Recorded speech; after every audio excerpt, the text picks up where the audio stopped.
ফাংশনের এটা হচ্ছে আমাদের সেকেন্ড লেকচার। তো সেকেন্ড লেকচারে আমরা যে ম্যাথগুলো সলভ করতেছিলাম, আমরা প্রিভিয়াস লেকচারে দুইটা ম্যাথ সলভ করছি।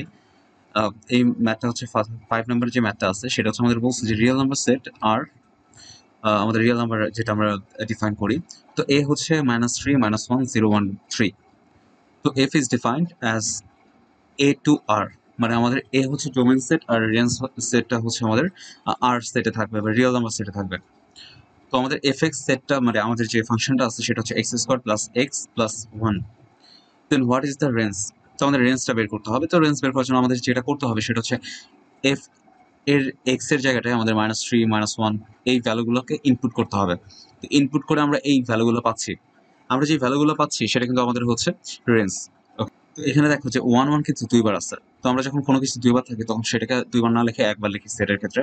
তো এই ক্ষেত্রে কিন্তু আমাদের একটা জিনিস বুঝতে হবে যে আমাদের এটা কিন্তু আমাদের ডোমেইন যেটা আছে সেটা কিন্তু পরস্পর সেপারেট বা ডিফারেন্ট, কিন্তু আমাদের রেঞ্জ যেটা আছে সেটা দেখো সেপারেট কিনা। ডেফিনেটলি না, কারণ হচ্ছে 1 1 দুইবার আছে, তার মানে এটা হচ্ছে 1 1 ফাংশন না। এবং এটা তোমার হচ্ছে আমাদের নর্মালি ফাংশন। এটা কি অন টু ফাংশন হবে? তো তুমি দেখো যে ডোমেইনের ক্ষেত্রে ডোমেইন কিন্তু সবগুলোই হয়েছে। রেঞ্জের ক্ষেত্রে আমাদের রেঞ্জ সেটটা আছে, রেঞ্জের যেটা কোডোমেইন আছে, কোডোমেইনটা হচ্ছে রিয়েল নাম্বার ফুল সেটটা। কিন্তু রিয়েল নাম্বার সবগুলোই কি আমাদের এখানে রেঞ্জে আছে? রেঞ্জে নাই, তার মানে হচ্ছে এটা আমাদের অন টু ফাংশন হবে না। তো এই কোশ্চেনটা আমাদের ডিফারেন্ট ইয়েতেও আসতে পারে, what is the range and is it A তোমার হচ্ছে 1 2 ফাংশন বা 1 1 ফাংশন, এরকম টাইপেরও কোশ্চেন হইতে পারে। তো এটা হচ্ছে আমাদের 5 নাম্বার কোশ্চেন। এরপর আমাদের 9 নাম্বার কোশ্চেন আছে। তো 9 নাম্বার কোশ্চেনটা বলছে f is define R to R. 1 number বলছে যে এফ এক্স ইকুয়াল যদি এক্স টু দি পাওয়ার 5 হয়, তাহলে দেখো যে আমাদের ডোমেনের রেঞ্জটাকে বের করতে হবে। তো তুমি এখানে ভাবো যে তুমি এখানে এই এক্স এর যে প্লেসটা আছে এখানে তুমি কোন কোন ভ্যালু ইনপুট করতে পারবা। তো দেখা যাচ্ছে এখানে তোমার হচ্ছে যে কোনো ভ্যালু ইনপুট করা যায়, লাইক 1 2 3 বা তোমার হচ্ছে মাইনাস সামথিং বা 0। তাহলে আমরা বলতে পারি যে আমাদের ডোমেন সেটটা হবে হচ্ছে রিয়েল নাম্বার সেটটা। ঠিক সেম ভাবে তুমি যদি রিয়েল নাম্বার সেট এখানে তোমার হচ্ছে রিয়েল নাম্বার গুলো বসাও, তাহলে তুমি কি রিয়েল নাম্বার গুলোই পাবে না? তাহলে তুমি বলতে পারো তুমি যেই মানে ডোমেইনটা বসাচ্ছ তার জন্য তুমি রিয়েল নাম্বারই পাচ্ছ, তুমি কিন্তু এমন কোনো ভ্যালু নেই যেটা বসবে না, এরকম টাইপের। তো আমরা বলতে পারি আমাদের রেঞ্জ সেটটাও হবে হচ্ছে রিয়েল নাম্বার সেটটা। ওকে। তো এখানে একটু মনে হতে পারে যে 2 বসালে তো আমি এখানে 2 টু দি পাওয়ার 5 পাচ্ছি, তাহলে আমাদের মাঝখানে ভ্যালুগুলো কোথায় গেল? তো সেক্ষেত্রে আমাদের 1.1 বা 1.00 সামথিং বসালে কিন্তু আমাদের 1 2 বা সবকিছুই রেঞ্জে চলে আসবে। ঠিক আছে। তো নেক্সট যে প্রবলেম সেটা হচ্ছে আমাদের f x equal to cos x. তো আমাদের এর জন্য একটু ট্রিগোনোমেট্রিক যে আমাদের কনসেপ্ট সেটা একটু লাগবে। তখন একটু ভাবি যে আমাদের এক্স এর জায়গাটা হচ্ছে আমাদের অ্যাঙ্গেল। আমাদের কজ এর এখানে কি কি অ্যাঙ্গেল বসানো যায়? পজিটিভ, নেগেটিভ, জিরো সব অ্যাঙ্গেলে কিন্তু বসানো যায়। তাহলে আমরা বলতে পারি যে আমাদের ডোমেন সেটটা হবে হচ্ছে all real number set. But আমরা রেঞ্জ কি সব রিয়েল নাম্বার পাবো? সেক্ষেত্রে আমাদেরকে একটু বুঝতে হবে যে আমাদের কজের এখানে যে অ্যাঙ্গেলই বসে না কেন, কজের কিন্তু ভ্যালু হচ্ছে লিমিটেড। লাইক কজের ভ্যালু হচ্ছে -1 থেকে 1 পর্যন্ত কিন্তু হতে পারে, এর লিমিটেশন এটা। তো আমরা বলতে পারি আমরা কিন্তু রিয়েল নাম্বার মানে অল রিয়েল নাম্বার পাচ্ছি না। আমরা যে রেঞ্জটা পাচ্ছি সেটা হচ্ছে আমাদের -1 থেকে 1 পর্যন্ত। তাহলে আমরা বলতে পারি এটা -1, 1। যেহেতু আমাদের 1 এর ইকুয়াল হতে পারে সেহেতু আমরা এখানে থার্ড, এটা হচ্ছে আমাদের রেঞ্জ। আমাদের থার্ড নাম্বার প্রবলেমটা বলছে হচ্ছে F x equal to x square plus 1। তুমি এখানে দেখো যে এক্স এর এখানে কিন্তু তুমি যে কোনো রিয়েল নাম্বার বসাতে পারো, প্লাস মাইনাস জিরো এনিথিং। তো তারপরে তুমি বলতে পারো যে তোমার ডোমেন সেটটা হবে হচ্ছে রিয়েল নাম্বার সেট। এখন রেঞ্জের সেটটা তাহলে কি হচ্ছে? তো রেঞ্জের ক্ষেত্রে আমরা একটা জিনিস খেয়াল করবো যে আমাদের মনে হতে পারে রেঞ্জের অল ভ্যালু আসবে রিয়েল নাম্বার ভ্যালু। তো এখানে দেখা যাচ্ছে যে আমি যদি পজিটিভ বসাই পজিটিভ আসে, নেগেটিভ বসালে কিন্তু পজিটিভই আসতেছে। এবং এটা লোয়ার ভ্যালুটা কত? তুমি এখানে যদি 0 বসাও তাহলে 1 আসে। এরপরে তুমি যাই ভ্যালু বসাও না কেন সেটাকে অ্যাড হয়ে যাবে, তার মানে 1 এর থেকে বড় আসবে। তো 1 এর থেকে কত বড় আসতে পারে? ইনফিনিটি পর্যন্ত। তাহলে আমরা বলতে পারি 1 এর ইকুয়াল থেকে ইনফিনিটি পর্যন্ত আমাদের মানে রেঞ্জ সেটটা হবে। তাহলে আমরা বলতে পারি if range is defined by y, then y in real number set as বা such that y is greater than or equal 1। তো তুমি এইভাবে চাইলেও রেঞ্জটাকে লিখতে পারো। তো এরপর আসো আমাদের ইনভার্স যে ফাংশনটা আছে। তো আমাদের ইনভার্স ফাংশনটার ক্ষেত্রে আমাদের একটু বুঝতে হবে যে আমাদের এটা কিন্তু 19 এর কনসেপ্ট, আমাদের ইনভার্স ফাংশনের কনসেপ্টটা। তো ফার্স্টে আমরা যেটা দেখবো সেটা হচ্ছে ইনভার্স ফাংশন কিভাবে আমাদেরকে মানে তোমাদের হচ্ছে তৈরি করতে হয়। তো দেখো তুমি যে let's assume that f x equal to x minus 3 by twice x plus 1 equal to তোমার হচ্ছে ওয়াই। তুমি এখন দেখো যে আমাদের এখানে কিভাবে বের করতাম, আমরা ফার্স্টে কি করতাম, f x equal to y ধরে নিতাম। তো এফ এক্স ইকুয়াল ওয়াই নিলে আমাদের কি দাঁড়াচ্ছে, এফ ইনভার্স দিয়ে যদি দুই পাশে আমরা ইনটু করি তাহলে আমাদের কিন্তু এফ ইনভার্স আর এফটা ক্যান্সেল হয়ে যাচ্ছে, থাকতেছে এক্স, আর এই পাশে থাকতেছে এফ ইনভার্স ওয়াই। তাই তুমি বলতে পারো যে x equal to f inverse y. তো আমরা এখান থেকে পাচ্ছি x equal to f inverse y. এরপর আমরা কি করতাম, যে আমাদের এই ইকুয়েশনটা ইকুয়াল ওয়াই ধরে নিয়ে আমরা এখান থেকে এক্স এর ভ্যালু বের করতাম। তো x minus three divided by twice x plus one is equal to y. তো এখান থেকে কি করতেছি, আমরা জাস্ট সাইডলি গুণ করে দিচ্ছি বা ইন্টু করতেছি। ইন্টু করার পরে কি আসতেছে, x minus three equal to twice x y plus y. তো এখান থেকে আমাদের এক্স টার্মটাকে আমরা এক পাশে আনবো। এই পাশে যদি নিয়ে আসি তাহলে দেখো যে x minus two x y হচ্ছে আর ইকুয়াল থ্রিটাকে যদি ওই পাশে নিয়ে যাই তাহলে ওয়াই প্লাস থ্রি হচ্ছে। তাহলে তুমি বলতে পারো এক্স কমন নিলে x equal to y plus three by one minus twice y হবে। তো এটা হচ্ছে আমাদের এক্স। তো তুমি দেখো এক্স ইকুয়াল কি এফ ইনভার্স ওয়াই ছিল, আবার এক্স ইকুয়াল টু কি এটা, তাহলে আমরা বলতে পারি না যে f inverse y is equal to এটা। তাহলে আমি বলতে পারি f inverse y is equal to y plus three divided by one minus twice y. তো তুমি এখন যদি ভাবো যে ওয়াই আসছে জন্য আমাদের এখানে ওয়াই হয়েছে, যদি আমাদের এখানে ওয়াই না থেকে অন্য কিছু থাকতো তাহলে অন্য কিছু হইতো, তাহলে আমরা এক্স এর ব্যাপারটা ভাবি। তো এফ ইনভার্স যদি ওয়াই এক্স থাকে তাহলে এটা হবে x plus three by one minus twice x. Okay, এটা হচ্ছে আমাদের ইনভার্সের কনসেপ্ট। এখন ইনভার্সের কনসেপ্ট আমাদের কেন লাগবে সেটা হচ্ছে আমাদের ইম্পর্টেন্ট বিষয়।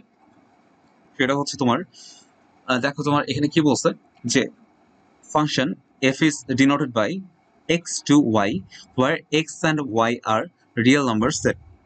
Now find out the domain and range of fx equal to x minus 3 by twice x plus 1.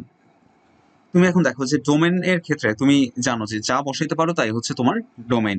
তো তুমি দেখো যে এখানে তুমি কি বসাইতে পারো, অল রিয়েল নাম্বার বসাতে পারো। কিন্তু আমরা একটা জিনিস কিন্তু মানে তোমার প্রিভিয়াস লেকচারে দেখছি, সেটা হচ্ছে ওয়ান বাই জিরো বা সামথিং বাই জিরো কিন্তু হয় না, এখানে জিরো আসা যাবে না। তো জিরো যদি না আসা যায় তার মানে কি এখানে একটা ভ্যালু বসবে না। তাহলে আমরা বলতে পারি twice x plus one is not equal to zero. তাহলে আমাদের এক্স এর ভ্যালুটা আসবে not equal to minus half. তাহলে তুমি বলতে পারো domain can not be x not equal to, মানে এক্স মানে তোমার হচ্ছে domain can not be minus half. তাহলে আমরা বলতে পারি আমাদের ডোমেন সেটটা হবে all real number except minus half. তো এখন যদি আমরা রেঞ্জ বের করতে চাই, রেঞ্জ বের করতে হলে আমাদের কি করতে হচ্ছে, রেঞ্জ বের করতে হলে আমাদের ডেফিনেটলি তোমার হচ্ছে ইনভার্স ফাংশনটা বের করতে হবে। এখন কথা হচ্ছে আমরা কেন ইনভার্স ফাংশনটা বের করবো, তার কারণ হচ্ছে আমরা এখানে ডোমেনে কিছু একটা বসাতে পারিনি, তার মানে হচ্ছে আমরা রেঞ্জেও কিছু একটা পাবো না। তো আমাদেরকে এইটা বের করতে হবে যে আমাদের রেঞ্জে আসলে কোন ভ্যালুটা পাবো না। এখন তুমি দেখো যে এখানে যে ভ্যালুটা বসাতে পারো না তার জন্য তো তুমি ভ্যালু পাচ্ছই না, তো তুমি বের করতে পারবে না যে তুমি কোন রেঞ্জটা পাচ্ছ না। তো সেক্ষেত্রে তোমাদেরকে যেটা করতে হয় সেটা হচ্ছে ইনভার্স ফাংশনটা বের করতে হবে, করে দেখতে হবে যে আমাদের কোন মানে ভ্যালুটা এখানে সাপোর্ট করতেছে না। তো আমরা এটা ইনভার্স ফাংশনটা বের করছি, তুমি এটা বের করে দেখবা, করলে দেখা যাবে x plus three by one minus twice x আসে। তো যদি আসে তুমি দেখো যে ইনভার্স ফাংশনের ক্ষেত্রে ওয়ান মাইনাস টোয়াইস এক্স এখানে কিন্তু জিরো হতে পারবে না, তার মানে x is not equal to তোমার হচ্ছে হাফ। তো আমরা বলতে পারি এই ইনভার্স ফাংশনের ক্ষেত্রে এই এক্স যেটা আমরা ইনপুট করতেছি, আমরা কিন্তু নর্মালি বলছি যে এক্স ইনপুট যা করি তাই হচ্ছে আমাদের ডোমেন, কিন্তু ইনভার্স ফাংশনে আমরা যা ইনপুট করতে পারি তা হচ্ছে আমাদের রেঞ্জ। ঠিক আছে, তাহলে তুমি এখানে যেটা বসাতে পারতেছো না সেটা তুমি রেঞ্জেও পাবা না, তার মানে তোমার হচ্ছে x is not equal to half. তাহলে তুমি রেঞ্জ ফাংশনটাও বলতে পারো range is equal to all real number accept, এখানে হাফ হবে, এখানে মাইনাস হাফ মানে বাই মিস্টেক হয়ে গেছে, তো এখানে হাফ হবে জাস্ট। তো এরপরে আছে আমাদের 15 নাম্বার। 15 নাম্বার বলছে যে A is a set which is x such that minus one is less than x or equal and x is less than or equal one. তো আমরা এখানে ফাংশনটাকে ডিফাইন করছি এ টু এ দিয়ে, মানে আমাদের রেঞ্জও হচ্ছে এ এবং ডোমেইনও হচ্ছে এ, এ সেটে আছে, and g such that A to A. তো এটারও ডোমেইন হচ্ছে এ, রেঞ্জ হচ্ছে এ। তো আমাদেরকে যেটা জিজ্ঞেস করছে which one is onto function, ঠিক আছে, তার মানে কোনটায় কোডোমেন সেটের মানে অল এলিমেন্ট আমাদের রেঞ্জে আছে, এটা আমাদেরকে বের করতে হবে। তুমি এখন দেখো যে f x is defined as x to the power four, G x is defined as x to the power three. তো আমরা যদি x to the power four এর কথা ভাবি, দেখো তো এই x to the power three এর মানে ফোর এর ক্ষেত্রে আমরা যদি ভাবি তাহলে এখানে মাইনাস বসলেও পজিটিভ পাচ্ছি, ওয়ান বসলেও পজিটিভ পাচ্ছি, মানে পজিটিভ বসলেও পজিটিভ, নেগেটিভ বসলেও পজিটিভ পাচ্ছি। তো আমাদের যদি এরকম হয় তাহলে আমাদের দেখো রেঞ্জে কি মাইনাস কোনো ভ্যালু থাকবে, তার মানে এইটার ক্ষেত্রে রেঞ্জে কিন্তু মাইনাস ভ্যালু থাকতেছে না, কিন্তু এ সেটে কি মাইনাস ভ্যালু আছে। তাহলে আমরা বলতে পারি এ সেটের অল এলিমেন্ট আমাদের এফ মানে এফ এর রেঞ্জে নাই, তার মানে এটা কখনোই অন টু ফাংশন হইতে পারবে না। তো এখানে একটা কথা লেখা আছে দেখো যে ইভেন ফাংশন। তো ইভেন ফাংশন কি, যখন তুমি কোনো একটা ফাংশনে যদি একটা 1 বসালে যে রেজাল্টটা পাচ্ছ, -1 বসালেও যদি তাই রেজাল্ট পাও, সেটাকে বলি আমরা ইভেন ফাংশন। তো এটা হচ্ছে আমাদের একটা ইভেন ফাংশন। ইভেন ফাংশনের ক্ষেত্রে আমরা যাই বসাইছি ওই একই রেজাল্ট পাচ্ছি। আচ্ছা, তার মানে ইভেন ফাংশনের ক্ষেত্রে জাস্ট একটু মনে রাখতে হবে যে আমাদের এর মধ্যে নেগেটিভ ভ্যালু আছে, বাট কোডোমেনে আছে, বাট আমাদের রেঞ্জে নাই, তার মানে এটা অন টু হবে না। এখন যদি আমরা এটার ক্ষেত্রে ভাবি, gx এর ক্ষেত্রে, তো gx এর ক্ষেত্রে gx is defined as x cube. তো আমি যদি -1 বসিয়ে দিলে -1 পাচ্ছি, 1 বসালে 1 পাচ্ছি। তো আমরা বলতে পারি যে এখানে কিন্তু পজিটিভ নেগেটিভ অল ভ্যালু রেঞ্জে আছে। তাহলে আমরা বলতে পারতেছি যে আমাদের রেঞ্জে তোমার হচ্ছে এ সেটের অল এলিমেন্টই থাকবে। তাহলে আমরা বলতে পারি যে আমাদের range consist of positive and negative values, that means that gx is a onto function. আমাদের এরপরের যে এলিমেন্ট বা এরপরের যে টপিক সেটা হচ্ছে আমাদের কম্পোজিশন ফাংশন। তো কম্পোজিশন ফাংশনের সাথে তুমি পরিচিত যে তোমার হচ্ছে ফগ বা গফ যেগুলো আছে। তো এখানে দেখো যে এফ এক্স যদি এক্স স্কোয়ার মাইনাস ওয়ান দিয়ে আমাদের ডিফাইন করা হয়, তাহলে জি এক্স কে ডিফাইন করছে আমরা এক্স প্লাস ওয়ান দিয়ে। তো এখন আমাদের ফগ বের করতে বলছে। ফগ বা ফগ এক্স একই জিনিস। তো ফগ এক্স বা ফগ মানে হচ্ছে এফ অফ জি এক্স। তো এখানে দেখো যে তোমার কি বলছে যে এফ এক্স, এক্স এর জায়গাটায় হচ্ছে এখানে এক্স ছিল, এখন আমরা এক্স এর জায়গায় জি এক্স আনছি, তার মানে এক্স এর জায়গায় জি এক্স বসবে, তার মানে জি এক্স স্কোয়ার মাইনাস ওয়ান। তো আমরা যে জি এক্স স্কোয়ার মাইনাস ওয়ান লিখছি। তো জি এক্স ইকুয়াল টু কি, জি এক্স ইকুয়াল টু হচ্ছে আমাদের এক্স প্লাস ওয়ান। তো আমরা g x equal to x plus one লিখছি, এটাকে হোল স্কোয়ার ছিল হোল স্কোয়ার দিচ্ছি মাইনাস ওয়ান। তো আমরা বলতে পারি x square plus twice x plus one minus one equal to x square plus twice x. এখন যদি তোমাকে গফ বের করতে পারে, গফ মানে হচ্ছে জি অফ এফ এক্স, তাহলে আমরা বলতে পারি জি অফ এফ এক্স।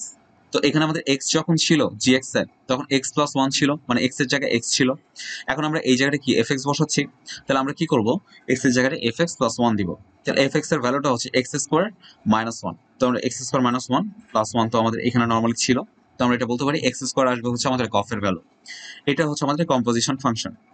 তো কম্পোজিশন ফাংশন দেখো এখানে একটা ম্যাথ করা হয়েছে 17 নাম্বার। তো F x equal to x square plus three X plus one, G x equal to two x minus three. তো তোমাকে ফগ এক্স বের করতে বলছে, মানে এফ অফ জি এক্স। তো তুমি কি করতেছো, জাস্ট এক্স এর জায়গায় জি এক্সটাকে ইনপুট করবা। তো g x square plus three into g x plus one. তো এরপরে জি এক্স এর ভ্যালুটা জাস্ট ইনপুট করে দিলেই অ্যান্সারটা চলে আসবে। ঠিক সেম ভাবে গফ এক্সটাও সেম। তো গফ এক্স এর ক্ষেত্রে জি অফ এফ এক্স, তো আমাদের যেটা দাঁড়াচ্ছে যে জি এর এক্স এর যে জায়গাটা ছিল এই জায়গাতে এফ এক্স বসাই দিব, দেন এফ এক্স এর ভ্যালুটা ইনপুট করে দিব। তো এটা হচ্ছে আমাদের গফ এক্স। তো আমাদের যদি এখন বলে গফ টু কত হবে, তাই আমরা যেটা করবো, আমরা গফ এক্সটা ফার্স্টে বের করবো। বের করার পরে আমরা গফ টু লিখবো, লিখে এক্স এর যে জায়গাটায় সেখানে আমরা টু ইনপুট করে দিব। টু টু ইনপুট হয় আমাদের যে অ্যান্সারটা আসবে সেটা হচ্ছে আমাদের গফ টু।